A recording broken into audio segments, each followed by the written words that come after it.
Hello everyone and welcome to the first episode of Return to Retro by me, Jim the Smiley. So basically in this series we're going to be looking at games from the 90s and the early 2000s. Games that I have never really played before because I was born in 1998, so games like Blood that we're going to be playing today came out in 1997. So I never experienced these firsthand. It's only in the past few days even that I've got into these games, but I thought I've had such a good time with this one so far. I've played about maybe an hour or two.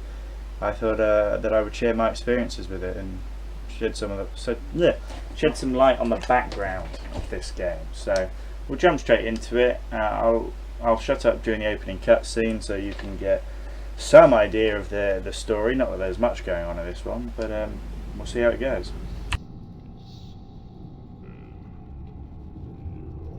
Welcome, my servants, my slaves.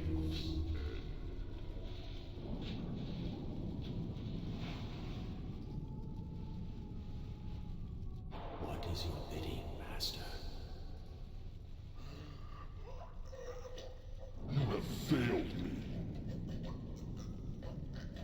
I disavow you all. What?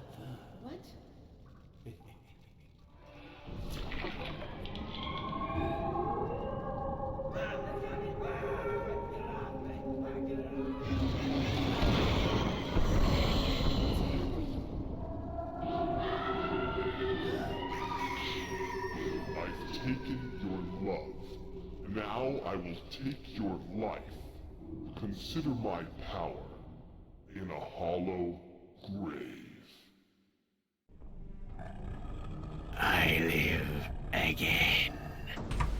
There we go. So basically, to just describe a little bit of the events that are happening there, you're part of a cult. Your name is Caleb, part of a cult called the Cabal, and your Dark Lord called Chernobog, I believe, who was the big guy in the chair back there, has suddenly decided that he doesn't like you or your other minions or the other three people there, including your loved one. She's called Ophelia. So he's going to put you in a grave. And then many years pass, I believe, and then here we start waking up in the grave, ready to take our revenge. Just show you a little secret here as well. There's a little grave here that says Draven. So this is a little Easter egg in response to the film The Crow. And the main character, played by Brandon Lee, is called Eric Draven, and he also rises out of a grave at the start of that film. So there's a nice little bonus for you there, but we'll crack straight on. See the weapons we've got at the moment. We've got a little pitchfork you can stab enemies with, and there's some good old fashioned dynamite. And we've already got the flare gun as well. So 3 weapons start us off, and we've got to fight our way through this morgue, this cemetery. And our goal, oh, that wasn't very good of me and already nearly dead. Our goal here is to try and find our loved one Ophelia and basically save her, although I don't think it goes quite as Caleb here planned. So, like I say, this came out in 1997. This was made by Monolith Games. Oh, I was trying to do a grenade jump there, didn't really work. No, never do that. Ah, I've already died. Oh, and I forgot to save the game. This is going great already, isn't it? Let's skip the cutscene. Here we are. We're back. I live again. So basically, yes, this came out in 1997 by Monolith Entertainment, who are still around actually. Unlike many game developers from this era, they make the Lord of the Rings games, Shadow of Mordor games, and they're still doing really well with those. So it's nice to see the company still having some success years and years after this. 20 years on from this now, 22. They've had a bit of trouble with the IPs such as Blood. They don't seem to have any control over it anymore, so they haven't been able to make a sequel to this since the 2002 Blood 2 The Chosen, which follows on 100 years. 100 years after the events of this game. So quite a big difference in terms of the weapons and gameplay in that one. It might be something I'll feature on the channel at some point. I haven't tried it myself yet, but it's something I'd like to give a go when I get the chance. But first thing you notice about this game is obviously the lovely graphic violence in this game. You can jib bodies like this, they just disintegrate into blood. It's something that really set Blood apart from a lot of games at the time. When the makers decided they wanted to make this game, that was the first thing they said. They didn't have many rules, but one of their rules was that there will be no holding back on the graphic violence of this game, and I think it serves the game really well. I mean, you can't call a game blood without having lots of blood in it, can you? So it makes sense to make this as violent as possible. I'm being chased by a bunch of rats right now, as you can see there. Don't cause a lot of damage, but when there's a lot of them, they can be a bit of a pain. But yeah, I've got them now. Yes, so this was made by Monolith, like I said before, but they were a subsidiary of 3D Realms, who you may know from such amazing games as Duke Nukem 3D, which came out just the year before this, although I think they started development at the same time. Two quite different directions of the games. Duke Nukem doesn't have any seriousness in this game. This game is very tongue-in-cheek, but it does have some serious moments as well. So they're quite different projects, and there was a lot of animosity between Monolith and 3D Realms, because when 3D Realms set up the team for zombie there, for this game, they didn't give much of a budget, and just about 2 of them, I believe, working in a basement for a long time. And as time went on, the partnership did get more and more fractious. I'm just going to save the game before I forget again. And eventually Monolith did break away from 3D Realms, and this is their love child as a result of that. It really is a fantastic game. The level design in this is amazing. This is one of the main things that have brought me to play these older games. Is a lot of modern games since Call of Duty got big are sit behind cover and shoot at things. It's very slow, very boring, and that's why the new Doom had so much success, and I think the new Wolfenstein games are having so much success. These old IPs are returning basically because it is just a massive change of pace, which is a great relief in the modern standard of the gaming industry, where things have got a lot slower and a lot less fun. Out, damn spot. So that's a Macbeth reference there about washing your hands of blood. Loads of amazing Easter eggs in this game. Just give it such an amazing atmosphere. I'm still looking for secrets and things. Still looking for secrets and things as we go along as well. Like I say, I haven't played much of this game. It's all still new to me. Hope you're enjoying it so far. Hopefully it comes across. This game's just fantastically fun to play.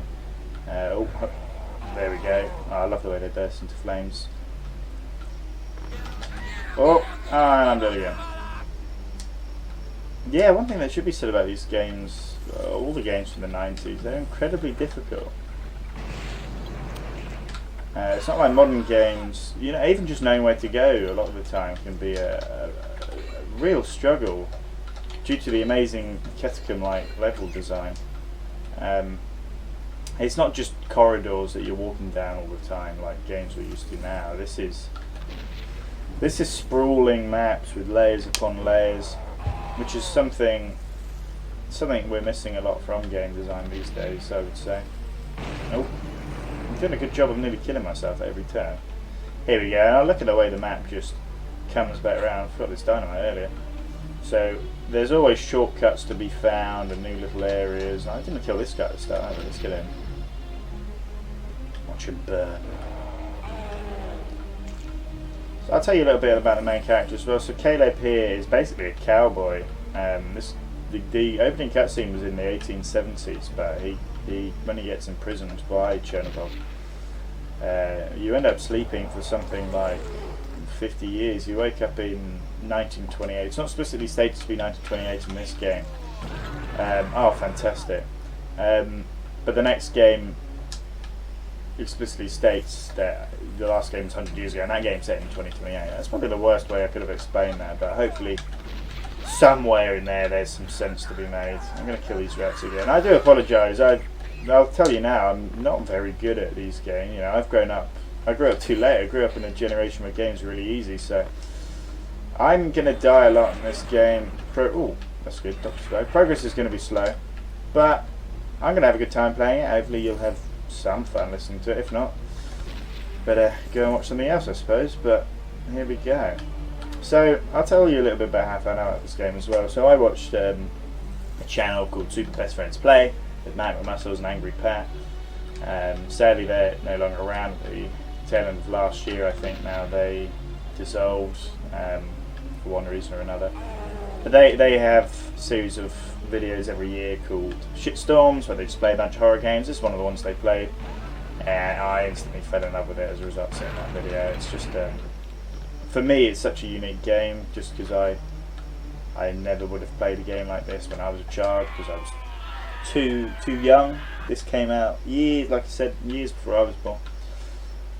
Such a unique game. I love the voice acting. The guy who does the voiceover for Caleb did a fantastic job. It just adds so much character to this game, and it adds what little plot there is to it. I mean, this came at a time when one of the developers of Doom said, fresh victims for the ever-growing army of the undead. There we go. I'm just going to shut up every time he talks because it's so good. But one of the developers of Doom said plot in video games like plot and porn. You expect it to be there, but you don't want to see it, basically. It's not necessary. This game really follows that. I'm just going to wait for this guy to get out. Boosh. This game really follows that. Hey.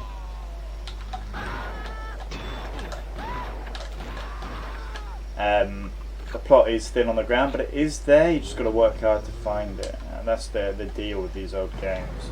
You get, oh, that guy went flying. You get out what you put in, basically. Dark Souls does this now. Games do still do this, don't get me wrong, but it's just not commonplace anymore. When there was a time when that was the way it was. You didn't expect to see the plot when you played it. You had to find it if you wanted to. In fact, in the original version of this game, to have a clue what was going on in that cutscene, you had to read the README. I only know what's happened because I've read so much about this game in preparation for this little play that we're going to do. So fast. The running animation, even that, is just so speedy. They do shout some strange things, these months as well. I knew it was on one of these sides. Hey! I should also talk about this version we're playing. So I got this on Steam. This is called Blood Fresh Supply. So this has been tweaked a lot, as you can tell just by the mere fact we can look up and down. This was done by a games company that remastered this game to run at 60 frames per second, basically on new platforms in full HD. We've got lovely full screen here. Often when you play these older games, you're limited to a much lower resolution, much smaller screen as a result. So it's nice to be able to play it as it should be on the wide screen. You can also add anti-aliasing, that sort of thing. I don't turn it on personally. Bit counterproductive turning on anti-jagged edges on a game where you want to enjoy the retro feel, particularly for this Return to Retro series we're doing. So we're going to have that turned off. So many different weapons in this game, all with a completely different feel. I use the shotgun a lot. Its range is pretty good actually, bear in mind it's been sawn off, but it does the job fantastically. Those little zombies are right pain. They like to get back up a few times after you think they're dead. Crikey, I'm so close to death. Take it, please. Oh, here we go. I forgot I had a doctor's bag on me. Now I'm back at full health. Only a few things that I think they could have done. There's no quick save on this new remaster basically that they've done. That would have been really handy, especially if it was mapped to one of the controller buttons, but certainly doesn't make the game playable. Oh, they certainly didn't tweak the difficulty. So I'm on the 3rd difficulty. There's 6. God knows how people get through that. People that grew up playing these games, I imagine. People are used to playing bloody difficult games. Unlike me, my generation, where we're used to being cuddled by our games. That was good. That was a good guy. He really helped me out there by killing his friend. Thank you very much there for that stick of dynamite. But the sound design is fantastic. This was going to start off being a much darker game, ironically, than it is now. This was going to be a very Lovecraftian kind of game. H.P. Lovecraft being the author of all the Cthulhu stories, basically. Shadow over Innsmouth, The Mountains of Madness. Cthulhu, the giant elder god, where his appearance is so illogical and so crazy that just by looking at him you'd go insane, basically. That's Cthulhu. It was going to be a game following that sort of vein, but at some point in development, the team said, actually, let's not make it super serious. Let's give it a sense of humour and make it a bit crazier. And they certainly did that. Little Simpsons joke there. The phone rings and says, "Can I speak to Hugh Jass?"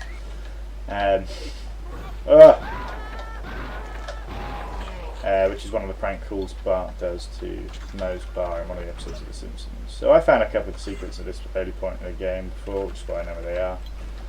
As this game goes on, I've only played the first episode, so I'm dead. I've only played the first episode so far, so still a heck of a lot I have no idea about.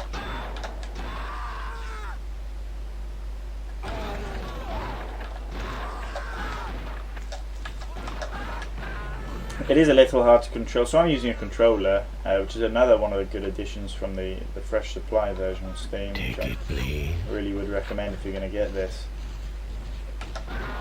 And it does feel fluid, but the up and down, which has obviously been added in, it wasn't in the original, it can be a bit finicky.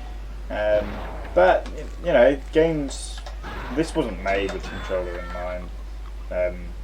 Games were clunky back in there, of course they're going to be. That's part of the reason why they're harder. It's something you get used to. Look at this level design though, it's just so sprawling, there's so many places to go, it's fantastic. I'll probably play to the end of this level and then we'll call it there, but we've still a little while to go though, particularly if we keep dying like I am, so we still have some time to enjoy it. I don't know if you've seen it yet, but you can shoot the heads off the zombies. And then you can kick them about as well. Amazing bit of interaction there. Bit of a record player from hell, that one. Let's turn that one off. Terrible. Wasn't enjoying that shit. Oh, more rats. Let's try and get them with my pitchfork. Yeah, that's right. I am so big and strong I can kill rats. No, I'm not doing too well on health. Ow. Well, that certainly didn't help me. There we go. Hey, nearly got me. Let's try and remember where the exit is. That's the thing with these maps. There's so much space to explore. You do end up forgetting where you're going. I'm so close to dying. I remember this bit. It's going to be an ambush.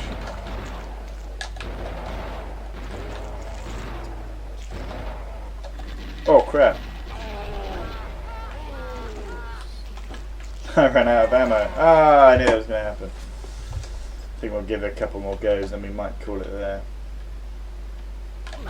Like I say, hopefully it's been a bit of an introduction to this game. Very cheap on Steam. I got this version for £7. Well worth every penny. I mean, I've played, like I say, an hour and a half, 2 hours of this. I have no idea how close to the end I am, but I have a feeling I'm still a long way off. There's so many different levels. There's carnival levels. There's some urban environments as well. So much to explore in this game. This game offers so much. A lot of these retro games do. I don't know if this is one. Oh, here we go. I'll kick ahead for you. Yeah. So there's a mini game involving that later, which is quite good fun as well, actually. Don't know if we'll ever see a Blood 3. I highly doubt it. It's in an IP dispute at the moment between Raven Software, who I think developed the sequel, and Monolith themselves, who, like I said earlier, don't really make any of their own games anymore. So who knows whether we'll see a sequel to this or a reimagining like Bethesda have done with Doom lately. But that would be nice. I'd certainly play it. I don't know how big a fan base this game has. I'd never heard of it until I saw a YouTube video on it. So I bet there's still quite a few people out there who are playing this. Let's go that jukebox again. It's good fun. Obviously, die rats. Nope, burning myself on the stove now. Such a manly sound effect from Caleb there. Die. Oh, let's just get out of here. It's not even bother killing him. Yes, games like this are definitely coming back though. So we've seen games like Dusk lately, which pay a lot of homage to games like Blood, with their sprawling level design again. Lo-fi graphics. I never mind games having lo-fi graphics deliberately. It works with these sort of games. It's part of the aesthetic. Games that... Some games you obviously use the lo-fi to cover up a small budget. And that's fine as well, it can be effective, but... yeah, I don't know what I'm trying to say really. I like it. It's good. I hope you like it too. That was the worst Dynamite food you've ever seen. I really am not very good at these games, like I said earlier. But games are about having fun. They're not about how good you are. Unless you're a tournament player, and you're literally paid to be good at them. So I'm not at that level yet with any game that I've ever played. I think we're going to call it there. I got past the first level. This is the second level. Might return this at some point. I hope maybe I've told you a little bit about the game. I love this death game where you just watch the guy that's brutally murdered me.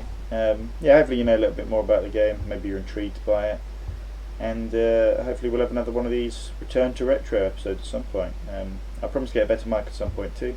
We'll see how it goes though. Thank you very much for listening.